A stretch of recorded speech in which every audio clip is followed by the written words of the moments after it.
Ricardo Leão acusa o movimento Vida Justa de fazer parte de uma teia criminosa. Ricardo Paz Mamed não quer deixar a extrema-direita a discutir sozinha a imigração. Diana Soler garante que não vale a pena reconhecer a Palestina. A solução dos dois Estados nunca vai existir. São os comentadores como Paula Cardoso, Pedro Tadeu e Nuno Ramos de Almeida. E ainda vamos ter tempo de falar sobre a lista pedófila de Epstein e Donald Trump. Os comentadores. Eles analisam, eles debatem, eles opinam, eles influenciam, eles discutem, eles ensinam, eles divertem, eles manipulam. Eles viciam a República.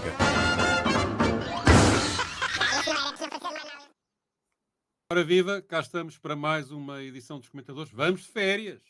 Temos direito. Depois desta emissão voltaremos no dia 13 de setembro, depois da festa do Avante, que eu tenho lá que fazer. E para ver. E ouvir.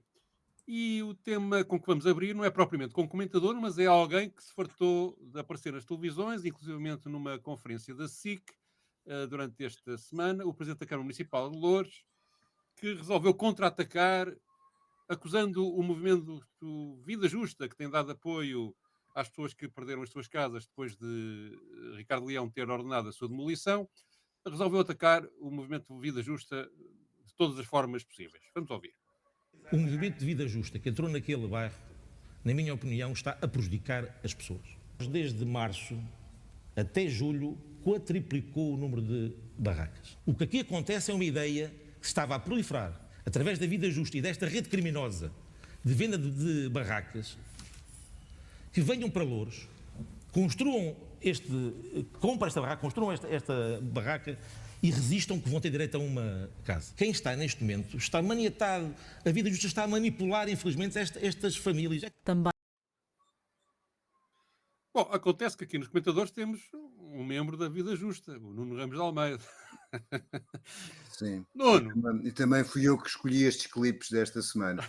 Não, eh, é porque a criminalização das pessoas, a criminalização dos movimentos sociais é o que pretende fazer Ricardo Leão. Porque acontece que Ricardo Leão não cumpriu a lei, não cumpriu a lei de várias formas. Primeiro, não cumpriu a lei porque não falou com as pessoas, não houve um processo de auscultação em que elas pudessem responder à destruição das suas casas ou das suas barracas, pura e simplesmente, desde que percebeu que as pessoas contrariavam, enfim, o procedimento ilegal da Câmara, o que começou a fazer foi notificar na sexta-feira, sabendo que os tribunais estavam fechados, e destruir na segunda-feira de manhã. O segundo aspecto importante é que a Lei Geral, a Lei de Bases da Habitação, estou-lhe a chamar geral, mas a Bases da Habitação, no seu artigo 13º, afirma que esses procedimentos administrativos de distribuição de casa podem existir, desde que haja alternativas de habitação para as pessoas. E não havia alternativas de habitação, porque ele considera a alternativa destruir a casa das pessoas, com os pertences lá dentro, e depois as pessoas têm que ir deslocar-se a não sei quantos quilómetros enfim, aos serviços sociais, em vez de eles estarem presentes nesse ato, e o que dizem às pessoas é mandar-lhes um link para elas verem casas, e se houver uma casa abaixo de um determinado valor, à volta de 500 euros, a Câmara paga um mês de caução e um mês de renda. Acontece que as pessoas estão naquela situação não porque achem que vão ter casa, mas porque não têm casa.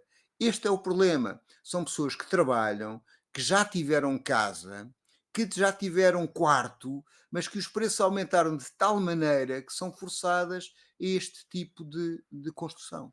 E é por isso que em 23 locais da Grande Lisboa voltaram os bairros de barracas que foram erradicados pelo PER. Isto é, o PER erradicou 132 mil pessoas que estavam a viver em bairros de barracas, mas não lhes passou pela cabeça na altura destruir as barracas, deixar as pessoas penduradas no espaço sideral e depois achar elas que se amanhã. Tiveram que criar soluções habitacionais. Portanto, a questão aqui é que este tipo de presidente de Câmara, este tipo de discurso, é chegano e mentiroso. Isto é o que permite depois o Chega publicar que a Vida Justa vende barracas. Portanto, que existe este discurso insinuante, aldrabão e mentiroso que mete os movimentos sociais e as pessoas em teias de criminalidade, permite dizer que as pessoas só estão lá para arranjar em casa e querem passar à frente da lista de espera das casas existentes, quando na realidade o que nós temos é um autêntico terremoto social que faz com que a maior parte das pessoas não tenha acesso à habitação e que os mais pobres, os trabalhadores mais pobres, que ganham o salário mínimo ou próximo do salário mínimo, acabam a ser forçados a fazer bairros de barracas. E a questão que alguém que seja consciente, alguém que tenha uma atividade pública que seja positiva tem que pôr é o que é que nós vamos fazer a essas pessoas.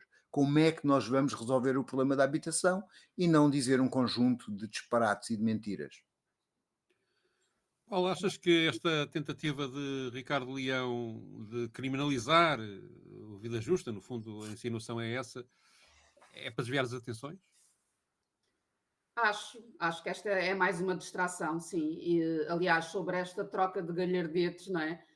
Revela ou reforça exatamente aquilo que temos vindo a observar, que é a baixeza política de Ricardo Leão e a sua pequenez humana, não é? E dito isto, eu faço votos para que um dia a defesa dos direitos de cidadania das pessoas, não é? O combate às desigualdades e a promoção de condições de vida que sejam dignas, estejam efetivamente no centro da ação política, porque era isso que devia estar a ser discutido em vez de Ricardo Leão estar aqui a tentar encontrar mais uma vez os tais bodes expiatórios, porque tem de existir sempre alguém que é responsável ou que é responsabilizado pelas irresponsabilidades políticas, porque mesmo nesta situação, enfim, do talude, não é? Eu já na semana passada falei aqui da Associação para a Mudança e Representação Transcultural, que é uma entidade da sociedade civil que está no terreno há mais de 30 anos, que procura entendimentos com os diferentes executivos que têm assumido o município de Loures, e o problema não se resolve. E a vida justa existia nessa altura, portanto, a responsabilidade desta situação desde antes do PER existir é das pessoas. Onde é que aparece aqui então o poder político? Qual é que é o papel que o município tem assumido para a resolução destas situações? O Rolando Borges é uma das figuras que representa esta associação que eu estava aqui a referir, e mais do que uma voz autorizada em matéria de liderança comunitária, é um antigo morador, portanto conhece muito bem a realidade do talude, sabe perfeitamente que as mudanças de executivo no município não se traduziram nas mudanças necessárias em termos de política de habitação, e é exatamente por isso que o Rolando e outras pessoas se organizaram na criação de uma plataforma para a habitação, portanto, que junta não apenas o talude, mas uma série de outros bairros. Uma série de outros bairros do município. E esta plataforma está inclusivamente no processo de finalização de uma cooperativa de habitação. E há uma série de propostas, ao contrário daquilo que nós temos vindo a observar do Executivo, destas pessoas, para que, de facto, os problemas sejam resolvidos. Porque, como é óbvio, todos sabemos que a habitação digna não, é? Não nasce da noite para o dia. Portanto, tem de existir uma construção ao longo do tempo. E é essa construção ao longo do tempo que se faz em diálogo, ou que deve ser feita em diálogo com as pessoas, que não tem acontecido. E era sobre isso que Ricardo Leão deveria estar a falar, e não entrar nesta obsessão que ele tem entrado de apontar o dedo, de criminalizar, e começou por fazê-lo com as pessoas, entretanto desviou-se para os movimentos e vamos ver quem é que será o próximo alvo a bater. E infelizmente, regressando ao início do comentário, infelizmente isto só demonstra que não é uma pessoa capaz para estar nas funções que assume neste momento. Muito bem, não tenho muito mais a dizer. Aliás, não tenho mais nada a dizer. Estas questões normalmente depois aparecem associadas também a outro fenómeno social, que é o da imigração. E sobre isso, o Ricardo Paz Mamed Deixa-me alerta para só, alguns. desculpa lá, antes de passares ao Paz Mamed, eu queria dizer que este autarca humanista é o mesmo que queria cortar as refeições escolares às crianças dos pais que estavam com dívidas em atraso na habitação social ou habitação camarária. Portanto, é uma pessoa que acha normal que essas crianças não tenham alimentação porque há uma dívida. É só é só este tipo de pessoas. E é grave que autarcas do Partido Socialista, tendo percebido o contexto que nós vivemos hoje, apostem enfim, na perseguição e na destruição dos mais pobres como forma de ganhar votos na classe média. E isso, de facto, tem eficiência nestes tempos. Portanto, é uma complicação. Não é? Várias vezes sou abordado de pessoas que me dizem porque é que estamos a defender bandidos, porque é que essas pessoas querem a casa, essas pessoas vivem dos apoios, etc. Quando o que acontece é que são populações trabalhadoras que ganham salário mínimo e não têm direitos sociais, nem sequer direito à habitação. E isto é uma situação muito grave e tem que ser, isto é preciso pôr termo a isto. É preciso fazer pagar caro a essa gente que a única coisa que tem é fazer um discurso de ódio para se eleger. Muito bem, então estava eu a dizer que Ricardo Paz Mamed fala sobre questões de imigração e não quer, por um lado, quer com dados objetivos repor algumas verdades e, por outro, não quer que a discussão sobre os temas da imigração seja um exclusivo da extrema-direita. Vamos ouvir. A questão de imigração nós devemos discuti-lo. Agora, claramente, dizermos que os fluxos migratórios nos últimos anos em Portugal exercem um conjunto de pressões que o Estado português não acautelou, nomeadamente, nós gostamos muito de ter um conjunto de serviços a preços muito baixos, mas não tivemos a responsabilidade, ou quem estava a governar não teve a responsabilidade de fazer acompanhar esses fluxos migratórios e as vantagens económicas que elas trazem de uma capacitação, e nomeadamente ao nível de financiamento de serviços públicos, que aumentaram a sua pressão sem ter um acompanhamento. As escolas públicas não tiveram um reforço de financiamento para fazer face ao aumento de alunos que não falam língua portuguesa. E já agora não são só do Indostão, podem ser dos Estados Unidos ou de França. Não é? Nós temos escolas em Lisboa que têm um aumento muito grande de alunos de origem europeia que não falam português. O que é que se faz com esses alunos nas escolas? Houve algum reforço financeiro nas escolas para lidar com isto? Não houve. E, portanto, nós tivemos efetivamente um problema que foi apostarmos no modelo de desenvolvimento, que chamei várias vezes a atenção, que era um problema sempre, chamei o problema também deste ponto de vista. Foi um modelo de desenvolvimento baseado no turismo e no imobiliário e na atração de estrangeiros, nomeadamente a atração de estrangeiros ricos e também de estrangeiros menos qualificados para trabalhar em profissões desqualificadas. E achámos que era o melhor modelo de desenvolvimento, era o ótimo, era o mercado a funcionar. E, portanto, não foi falta de regulação pública que causou estes problemas. Não foi a falta de regulação pública, não. Foi a falta de regulação pública, foi o mercado a funcionar que nos causou estes problemas. Foi a incapacidade do Estado de dizer há certas áreas em que nós não queremos que o mercado continue a expandir-se. Bem, porque Esta abordagem do Ricardo Paz Mamed é interessante porque também subverte as teses que geralmente a direita tem posto em cima da mesa, que é a esquerda quer portas abertas e tudo desregulado em relação à imigração e nós é que queremos pôr isto na ordem, quando, de facto, o que o Ricardo Paz Mamed aqui está a dizer é que a regulação da imigração devia-se fazer, e a esquerda defende isso, através digamos, da relação dessa imigração com a capacidade de resposta das estruturas, e das estruturas sociais, das escolas, da segurança social, dos serviços de saúde, etc., que deviam ter sido, a partir do momento em que há uma política de venham os imigrantes, que nós precisamos deles para trabalhar, recebê-los como deve ser. E, digamos, a não intervenção, quer no mercado da habitação, quer nas escolas, quer nos sistemas de saúde, para dar resposta a esse fluxo, é que, digamos, a falta de Estado nesta matéria é que é o busilis do problema que agora se levanta, sendo que também depois há dados factuais que são completamente subvertidos pelo aquilo que a direita diz, especialmente a extrema-direita, que é, de facto, os imigrantes são altamente contribuintes para a segurança social e hoje em dia isso é essencial para garantir o futuro das pensões, o presente e o futuro das pensões. Muitos setores da economia, a agricultura, a construção civil, a restauração, o turismo, de certa maneira, também dependem em grande parte de mão de obra que vem da imigração. E depois é falso, os números apontam para isso, que haja uma relação entre a criminalidade e o aumento da imigração. E mesmo os números da imigração estava-me a lembrar daquilo que Marcelo Rebelo de Sousa foi dizendo contraditoriamente, aliás, nos últimos dias, também hoje em dia são duvidosos, porque Marcelo reparou, não foi só ele, mas reparou que os números do INE não batiam certo com os números do governo. Depois já veio dizer que afinal a AIMA é capaz de ter razão e de facto o número de imigrantes que existe é aquele, mas depois ao mesmo tempo pede, o melhor é fazermos um censo extraordinário para perceber realmente qual é a dimensão da imigração e portanto depois está à volta do número da imigração, do suposto 1,5 milhão de imigrantes que nós temos, uma dramatização que provavelmente não corresponde inteiramente à realidade, embora é uma evidência que há muita imigração em relação ao que acontecia há uns anos.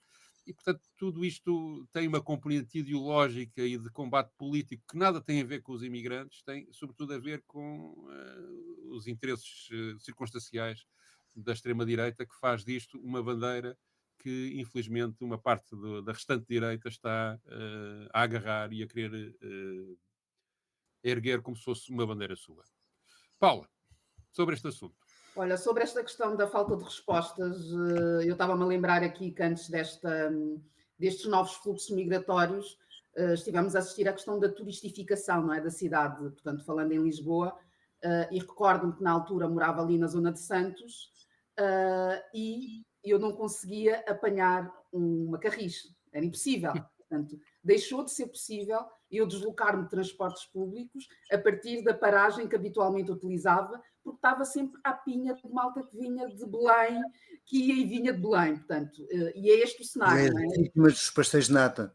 Foi, fui vítima dos pastéis de nata, porque existe, obviamente, essa questão que eu também adoraria que as pessoas refletissem sobre isso, não é? Sobre essa incapacidade ou sobre essa total falta de visão daquela que é a governação, sobre as necessidades de adequar a oferta de serviços às chegadas, portanto, e a todos estes movimentos. Mas focando aqui na questão da imigração e esta discussão sobre até que ponto é que a discussão não está a ser feita pela esquerda, ou demorou a ser feita, eu entendo que ficamos sempre a perder quando não vamos a jogo, portanto, porque se entendemos que há temas que não estão a ser debatidos nos termos adequados, temos a responsabilidade acrescida de propor, quanto mais não seja perspectivas alternativas, é isso que eu defendo. E por mais que o argumentário que nós comentamos, ou que nós estamos a contestar, esteja sustentado em mentiras, e está, portanto, como nós já temos vindo a observar, parece-me evidente que isso tem de ser demonstrado a partir das nossas visões e não como reação inflamada ao que vem do outro lado. E esta, para mim, é a grande dificuldade, sendo que eu separo aqui as vozes políticas que vêm das ruas daquelas que nos representam na Assembleia da República e no poder local. E eu entendo que há aqui uma degradação da política partidária que está muito assente nesta incapacidade que a esquerda tem demonstrado de apresentar propostas para os grandes temas que não sejam a tal reação aos maus ventos da extrema-direita. Até porque, como sabemos, os mídia, portanto, a cada declaração mais polémica que tem surgido, apressam-se a colocar o microfone, a dirigir o microfone para depois, para que a esquerda, para que os responsáveis de esquerda possam comentar. Portanto, nós já sabíamos, por aquilo que foi acontecendo nos outros países, que o tema da imigração é facilmente instrumentalizado pela direita, mas, como sempre, confiou-se na dita excepcionalidade portuguesa e não se arrepiou o caminho, permitindo a direita ocupar os vazios e fazer deles bandeira. E neste processo entrou-se numa lógica de acusações morais que também dizem pouco ou nada a maior parte das pessoas. E acho que é importante que esta energia que está a ser dirigida, eu gostaria de ver esta energia que está a ser dirigida contra pessoas em situação de precariedade e de vulnerabilidade, ser direcionada para aqueles, portanto, o governo deveria estar focado nisto, aqueles que, através de redes de exploração laboral, contornam todas e quaisquer exigências legais. E mesmo os patrões que têm alertado o governo para a necessidade de facilitar as entradas, não é, de trabalhadores para aqueles setores onde está mais do que reconhecido que é necessário ter mão de obra e que o país não dá resposta a essas necessidades, mesmo esses patrões têm de ser fiscalizados, porque basta uma conversa com quem trabalha, nomeadamente nos setores do turismo e da construção civil, para perceber que o seu principal negócio é a exploração de pessoas. E era este que devia ser o foco de intervenção do governo e não esta conversa que não tem qualquer tipo de sustentação sobre o descontrole total da imigração. Sim, houve ao longo do tempo uma desadequação dos serviços que têm de dar resposta a estes pedidos, esses serviços não foram reforçados e nós estamos apenas a viver o resultado disso mesmo. Não tem que ver, ao contrário daquilo que o Governo tem dito muitas vezes, com o facto das pessoas terem entrado sem cumprir qualquer tipo de requisitos. Não é isso que está em causa. Era importante que, pela primeira vez, estes responsáveis políticos conseguissem olhar para aquelas que são as suas responsabilidades, nomeadamente do reforço dos serviços que têm a responsabilidade de acolher quem chega. Nuno. Bom, várias coisas. Primeiro, há um sociólogo holandês, o Hein de Haas, que faz um balanço dos mitos da imigração, e um dos mitos que fala é haver mais migrantes ou imigrantes hoje do que no passado, há décadas atrás. O que há é uma alteração de onde é que vem a imigração, isto é, anteriormente a imigração era europeia, para a América Latina, para a África, etc. Hoje, esta imigração procede-se como imigração para os países europeus. Portanto, esse número é invariante em 3%. Obviamente, para as populações do centro, este fenómeno é novo, sendo que para nós não é novo, porque nós, quando éramos um império colonial, havia aqui muitas pessoas que eram exploradas e que vinham das nossas, na altura, colónias. E neste momento o número de estrangeiros é um número elevado, mas não é extraordinariamente elevado. O que acontece é que isto tem um figurino. Aquilo que se pretende não é estrangeiros e imigrantes com direitos. Isto é, têm direitos se forem ricos. Se forem ricos, têm reagrupamento familiar. Se forem ricos, têm acesso à habitação. Se forem ricos, não há problema que falem estrangeiro ou que não conheçam a cultura portuguesa. Aqui o que define, do ponto de vista da luta de classes, são ricos. Se forem pobres e trabalhadores, não têm direitos, estão próximos ou abaixo do salário médio, são explorados acima da norma laboral e servem também como exército industrial de reserva para baixar os salários de todos os outros e pressão sobre os serviços públicos. Agora, isto é, a pressão sobre os serviços públicos não pode ser argumento, porque se houver 11 milhões de portugueses a trabalhar, tem que se criar condições para que haja 11 milhões de lugares nos serviços públicos. Neste momento nós temos a trabalhar gente que é imigrante, mas não deixa de trabalhar e não deixa de contribuir. E, portanto, necessariamente tem que haver investimento nos serviços públicos para essas pessoas. A única forma de fugir à armadilha neoliberal da imigração, esta degradação e esta criação de uma classe de escravos sem direitos, é dar-lhes direitos. E direitos sociais e direitos políticos. Se as pessoas tiverem direitos sociais e direitos políticos, naturalmente o investimento não vai ser dirigido para estes setores de alta intensidade de trabalho escravo, mas vai ser dirigido para outros setores da economia e, simultaneamente, os estrangeiros que cá vivem, os imigrantes, como têm direitos, podem entrar e sair do território nacional. Esta ideia de que portas abertas seria extraordinariamente mau e que tivemos portas abertas é mentira, nunca tivemos portas abertas. Segundo aspecto, esta ideia de portas fechadas só vai aumentar o número de imigrantes, porque o imigrante que chega cá, que não tem garantia de voltar a entrar cá, vai estar irregular e não vai sair do país. Portanto, quer dizer, as pessoas não vão voltar à terra para ver a família, não vão sair e, portanto, por muito estranho que pareça, esta política do Chega e do Governo de culpabilizar os imigrantes apenas vai criar mais imigrantes irregulares. Porque aquilo que determina a chegada das pessoas é a essência de trabalho.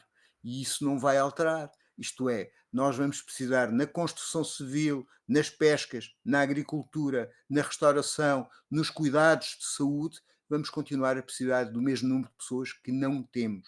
Portanto, aqui a grande resposta é integrar política socialmente os imigrantes e eles serem uma força política na democracia que possam também participar da mesma forma que já participam na segurança social, contribuindo com 3 mil milhões de euros. Estava-me a lembrar de uma notícia que vou vender como ali, que acho que mostra a caricatura da situação em que estamos a viver. Conforme se sabe, os imigrantes passam semanas à porta da AIMA à espera de tratar da sua burocracia e meses ou anos até que ela seja concluída, quando conseguem, não é? A atriz de Hollywood, Nicole Kidman, teve 45 minutos na AIMA para se legalizar. É esta a triste realidade que estamos a viver, que mostra de facto como há desigualdades até no atendimento burocrático. Mas Banal.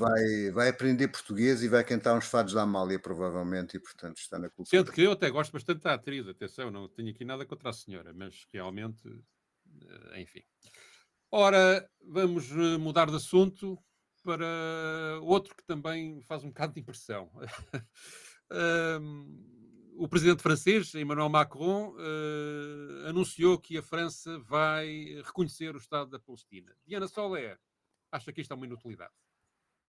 Eu percebo as razões de Emmanuel Macron, percebo a tentativa de liderança da Europa, percebo a tentativa de apaziguamento da população árabe em França, ou de franceses de segunda e terceira geração, mas de origem árabe. Mas eu acho que este passo, neste momento, até é uma coisa bastante imprudente.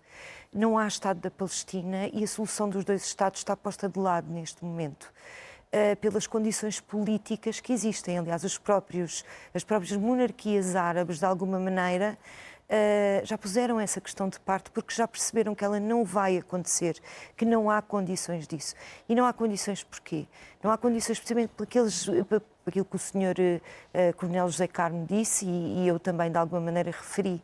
Quer dizer, estamos num momento em que o Hamas se recusa a deixar a faixa de Gaza, mesmo sabendo que a sua população vai sofrer com isso. Portanto, eu, por um lado, ainda que acho repugnante, compreendo, porque o Hamas está a viver a sua própria rendição e não quer,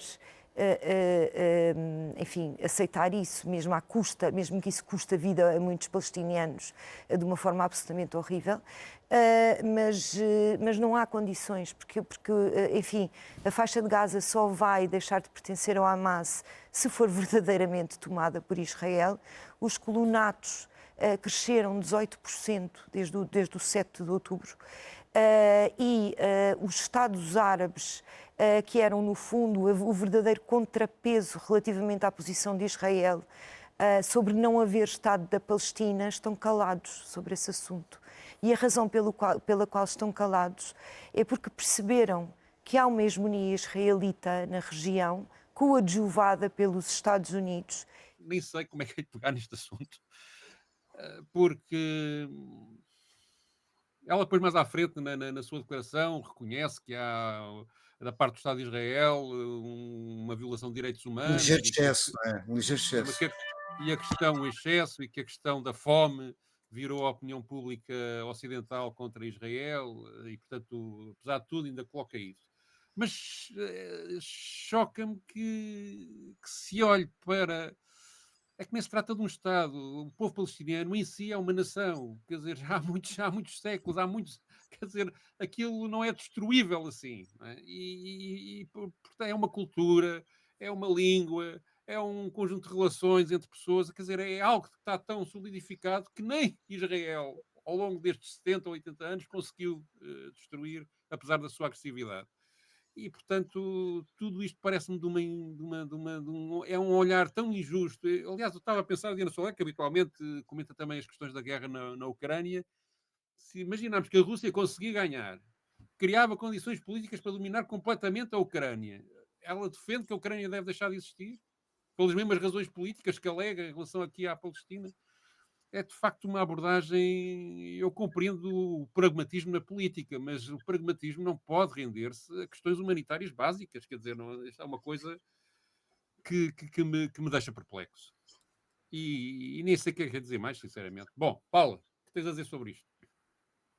Olha, eu alinho contigo nessa perplexidade em relação ao comentário que acabamos de ouvir. E faz-me pensar exatamente nesta ideia do direito, não é, que está reconhecido até na Carta das Nações Unidas, o direito à autodeterminação, e como é óbvio, o povo palestiniano tem direito à autodeterminação, e nem sequer consigo perceber como é que alguém acha que isso é questionável? Portanto, é o mesmo, faz-me lembrar estes discursos que se repetem de cada vez que há instabilidade num dos territórios que foi ocupado por Portugal, nomeadamente no país onde eu nasci, Moçambique, no meu país, em que automaticamente as pessoas vêm dizer, estão a ver, não deviam ter tido a independência. Portanto, esta facilidade com que se atribui ou que se pretende atribuir e retirar direitos a países, a territórios, a pessoas, eu acho que é bastante reveladora das cores humanas ou desumanas que depois as pessoas vestem. E isso para mim é uma aberração, portanto, dizer aquilo que foi dito aqui neste espaço. E depois esta ideia de que é um erro, portanto, que Macron não deveria ter feito, quer dizer, temos mais de 140 países então que estão completamente enganados e as próprias Nações Unidas que já, numa série de resoluções, que fazem essa referência, inclusivamente reconhecendo a Palestina o estatuto de Estado-membro observador. Portanto, isso existe e eu entendo que um dos problemas também desta leitura tem que ver com esta correspondência injusta que se faz entre a população palestiniana e o Hamas. Portanto, para muitas pessoas, falar de Palestina é falar de Hamas, não é? Não é falar de mais nada, não há pessoas, não há aqui humanidade a ser defendida, só há terrorismo a ser combatido.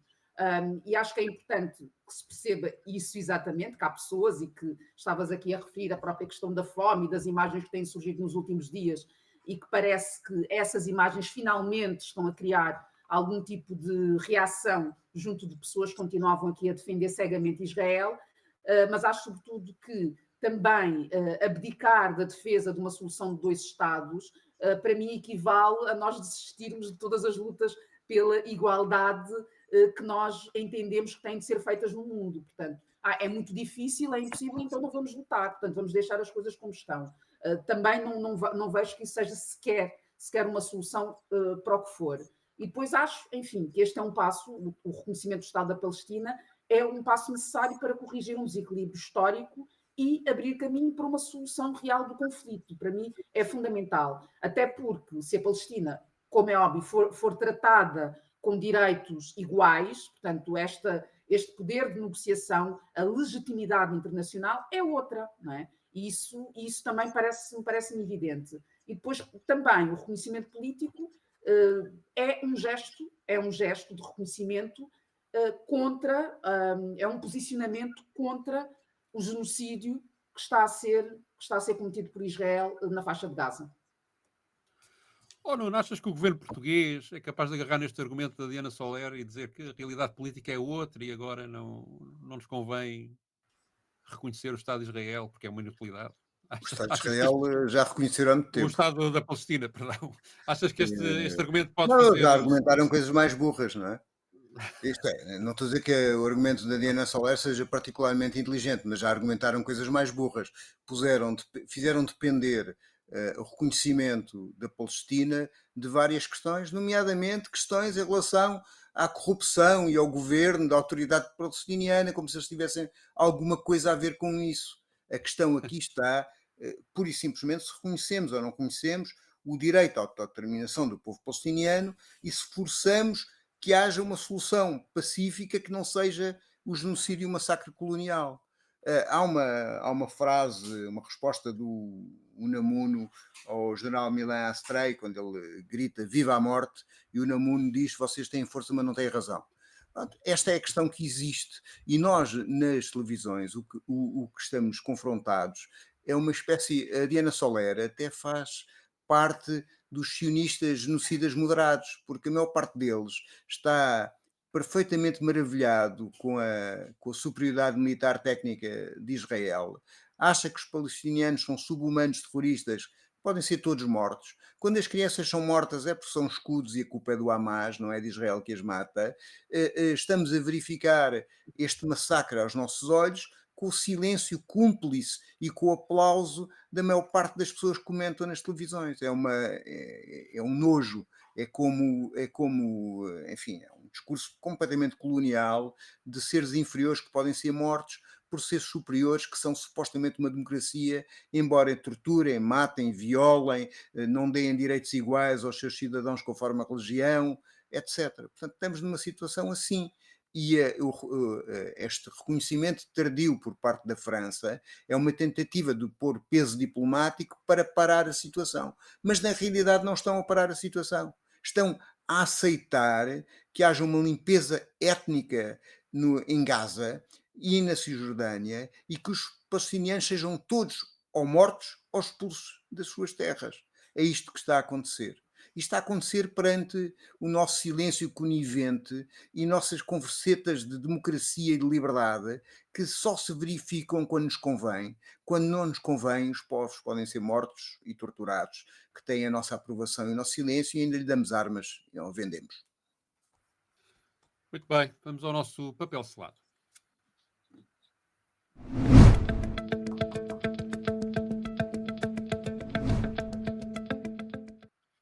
E vamos pegar num trabalho do jornal francês Le Monde que se foca no caso Jeffrey Epstein e Donald Trump. Eu vou tentar resumir o que aqui está. O Sr. Epstein, para quem não saiba, foi um homem condenado pela primeira vez em 2008, depois de uma cancha recebida pelo seu comportamento abusivo. E depois, em 2019, o comportamento abusivo porque solicitava a prostituição de menores. E depois, em 2019, foi novamente detido e julgado por tráfico de menores e acabou por morrer na sua cela em Nova Iorque, alegadamente por suicídio. Donald Trump frequentou a casa de Jeffrey Epstein nos anos 90 e no início dos anos 2000, e está neste momento numa situação embaraçosa, que é isso que o Le Monde conta, porque o seu nome aparece em documentos judiciais da investigação que então foi feita a Epstein. E apesar da presença nesses registros não ser uma surpresa, porque já sabia que havia uma relação entre Trump e Epstein, o que o Le Monde conta é que o clã Trump tentou, no início do aparecimento destes documentos, instrumentalizar o caso a seu favor, e até a revelar uma lista de cúmplices do próprio Epstein, mas esta estratégia acabou por correr mal porque, houve a ruptura com Elon Musk, que publicou no X, depois apagou esse Twitter, publicou no X que a verdadeira razão porque Donald Trump não divulgou os dossiês que tinha prometido divulgar neste caso é porque ele aparecia lá, e depois o Ministério da Justiça e o FBI, no dia 7 de julho, não publicaram estes dossiês alegando a proteção das vítimas, e isso criou uma série de suspeitas em relação ao possível envolvimento de Donald Trump na tentativa de abafar este caso.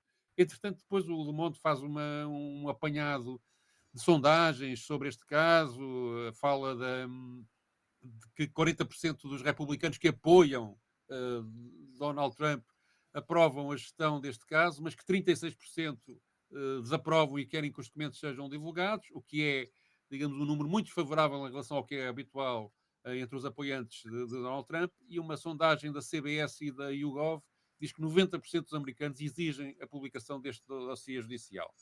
E, portanto, basicamente é isto que está em cima da mesa.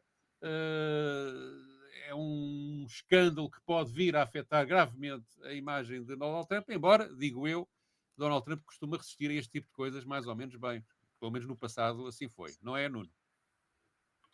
Pois sim, o que é interessante aqui é que a estrutura de mentira de Donald Trump está muito alicerçada nestas teorias da conspiração, que não são normalmente apenas divulgadas por ele, mas por seitas de extrema-direita. Há, por exemplo, a conhecida Canon, que Sim. tem, não sei se estou a pronunciar bem, que tem a história do Pizzagate, que é uma pizzaria onde os democratas abusavam sexualmente de crianças na sua cave, e portanto tem aqui um governo mundial, um Estado profundo que limitaria as liberdades e do qual Trump teria a capacidade, ou um herói qualquer, de destruir. Portanto, na realidade, a ideia de uma lista secreta de poderosos que ligaria Bill Clinton a abusos sexuais e outros democratas está no cerne ou no núcleo da propaganda trumpista através da mentira. E o que é interessante é que depois da Procuradora-Geral dizer que tinha ali a lista, ela agora diz que não disse que tinha a lista,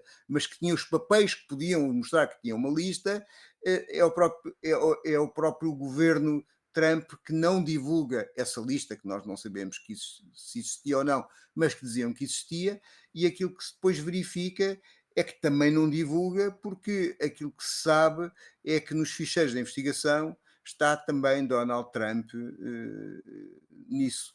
Portanto, nós não sabemos se é verdade ou é mentira, se é mais uma teoria de conspiração. Aliás, na sua diatribe com Elon Musk, ele diz isso a certa altura, que é, não vão ser divulgados os ficheiros porque está lá Donald Trump, mas no fundo, na estrutura de propaganda de Trump, aquilo que lhe vem dar popularidade em determinados segmentos de pessoas que acreditam na teoria de conspiração, é agora armadilhada pelo próprio e volta-se o feitiço contra o feiticeiro. Paula, estes casos morais cada vez parecem afetar menos os políticos. É a ideia que eu tenho, porque entre políticos corruptos que acabam por ser reeleitos e pessoas com passado duvidoso que aparecem na ribalta política e ganham eleições, isto pelo mundo todo, começa a ser uma banalidade. Não é? E aqui não me parece, de facto, que, além de eventualmente Donald Trump poder estar a ser injustiçado neste caso, mas independentemente disso, na verdade, no passado, desde a poupança a mulheres a coisas que foram completamente comprovadas, ele fez coisas horríveis, ou pelo menos discutíveis, e ganhou as eleições. Ele, aliás, dizia que desculpa lá, ele, aliás, dizia que podia matar alguém na Quinta Avenida e ainda assim ganhar as eleições, não é? Sim. Sim, Isto é uma mudança na sociedade preocupante, não é? É sem dúvida, mas que vai justamente ao encontro da degradação das condições de vida por todo o mundo, não é? Obviamente, uns estão a sofrer mais isso do que outros, porque teremos sempre as bolhas de privilégio, mas acho que essa perda, não é, de referências a esse nível da moralidade, da ética, daqueles que são os direitos humanos, os valores que nós considerávamos elementares naquelas que são as relações entre pessoas, estão a ser completamente colocados em segundo plano, que para mim tem obviamente que ver com esta sociedade ou estas sociedades materialistas que nós construímos e que o foco do ser humano, e depois passou a ser nisto de ter, e se há obstáculos a ter, pronto, são obstáculos que têm de ser removidos, sejam eles pessoas, sejam o que forem. Este caso, ainda esta semana estava a ler uma frase que dizia qualquer coisa do género, é incrível como é que a única pessoa que nós sabemos que está detida e que está a responder por isto, que é a Ghislaine Maxwell, não é? A britânica, que era lá a parceira do Epstein, que aparentemente está presa por facilitar tráfico de menores, portanto, esta rede sexual, a ninguém, não é? Porque depois parece que ninguém andou aqui a fazer coisa nenhuma, não é? Não sabemos então porque é que a senhora está lá detida. E depois eu não consigo perceber esta argumentação que aparece a determinada altura, ou esta explicação do FBI, que não se divulga uma lista para proteger as vítimas. Portanto, a lista é de vítimas, a lista não é daqueles que estão a ser apontados como sendo os agressores, portanto, não percebo essa argumentação. Mas, em todo o caso, o que este caso, mais uma vez, demonstra é que, pelos vistos, quando se zangam as comadres, descobrem-se as verdades, mas quando se zangam os compadres, nem tanto. Portanto, continua a haver aqui alguma proteção que não deveria existir. Sim, e essas listas, se tiverem lá os nomes menores, podem ser, como frequentemente acontece em documentos oficiais, esses nomes tapados e não serem divulgados, não é? Portanto, não parece que realmente esse argumento seja muito bom. Mas, enfim, vamos aguardar pelos desenvolvimentos e nós vamos aguardar pelo fim das férias para antes de voltarmos. Voltaremos então no dia 13 de setembro. Vai tudo a banhos, descansem muito e divirtam-se. Os comentadores. Eles analisam, eles debatem, eles opinam, eles influenciam, eles discutem, eles ensinam, eles divertem, eles manipulam. Eles viciam a República.